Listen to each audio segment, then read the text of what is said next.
Okay, today I'm going to be putting together one of the fog lights. To start out with, I had these re-chromed. They don't re-chrome this part, but I cleaned it off real good. I don't take those out because these have chrome rivets in them, and I didn't want to re-rivet it after it was chromed. Uh, I went ahead and I have two different types here. I don't know if there was a wreck, one failed, one got broke, but anyway, there were two different types on this car. I think this is the older type, and that's the newer type. I went ahead and put, for you guys that like tools, I went ahead and I put the wires in here. You'll notice I've stripped them. I've just bent the wire back. That's how these are made to put in. I get it started in there, and then I get my tool,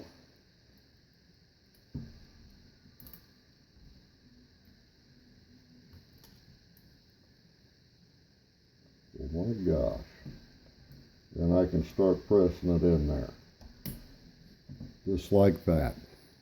Okay, before I press this one in, these are, I call them grounding bullets, but a lot of the light fixtures use those because the wiring harnesses will be stripped.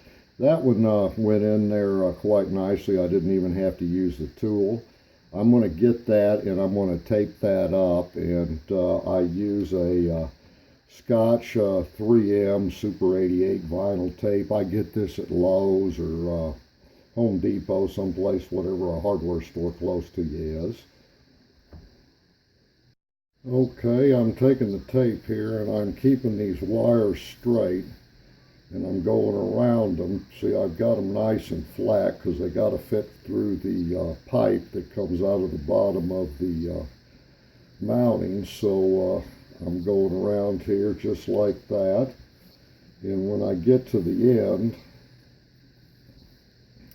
I'm going to do about 3 wraps, like 1, 2, 3, and I'll just cut those off with the scissors. That gives it a nice strong joint there at the end. I'm going to put them here in the vise, and then I'm going to take and I'm going to solder these things. These bullet ends, you'll see they're a regular bullet, and I get those from British Wire, and you want it so you just get a little bit of wire out the end, and I always put them vertical in the vise, and I take my soldering iron, and the solder will run down in the end of them, but I get it on there. I heat it a little bit.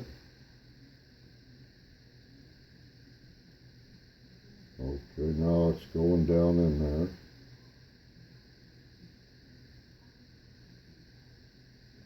And that's soldering one.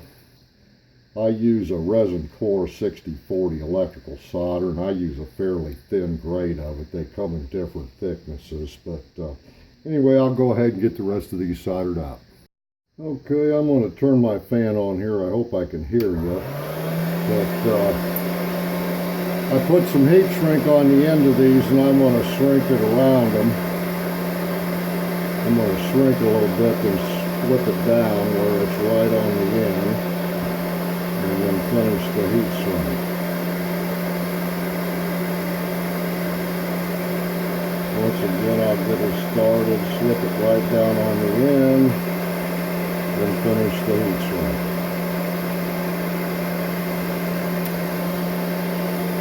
Okay, I slipped the wire on through here, and I put this on.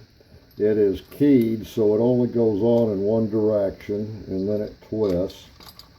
So you put it on like that, and twist it. And you'll see you make the contact inside here, and you got your ground on the outside. I should have mentioned that earlier. But then I'm going to pull it on. Oh, before I pull it in there, there's a rubber here, and there's a rubber on your little connector down here at the bottom. I got those from replacement parts. The one at the top you have to cut down a tad to fit in there. But They both seem to work top and bottom. And so I'm going to pull that on in here, and then I'm going to put the holder on it. Okay, as you slip this in here, I've pulled the wires through and such. And the top has a little lip on it, so you want to make sure you get that in. And the bottom here, if you can see, has two little tabs on the glass, so that fits right there in the slot. And it should fit on there nice and comfortably. And then I'm going to go ahead and put this on with my rubber. This screw is a chrome screw. Okay, so I'm going to get my screwdriver and tighten that on down. Okay, so the next thing I'm going to do is I got that re-chromed. I'm going to slip that on there, and this simply slips on there next.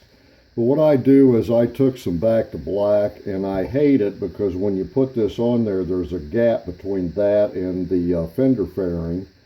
And so I take one of these, and this is simply a plunger out of a toilet. I cut the middle out. It's the old style, goes in and shuts your toilet off. I cut the middle out, and then I go ahead and put it over the top of this. That way it looks like there's a rubber finish grommet on top of it. I don't know why Rolls-Royce did that. I think Tom out in California told me that's a way to pretty them up. But instead of having that gap between the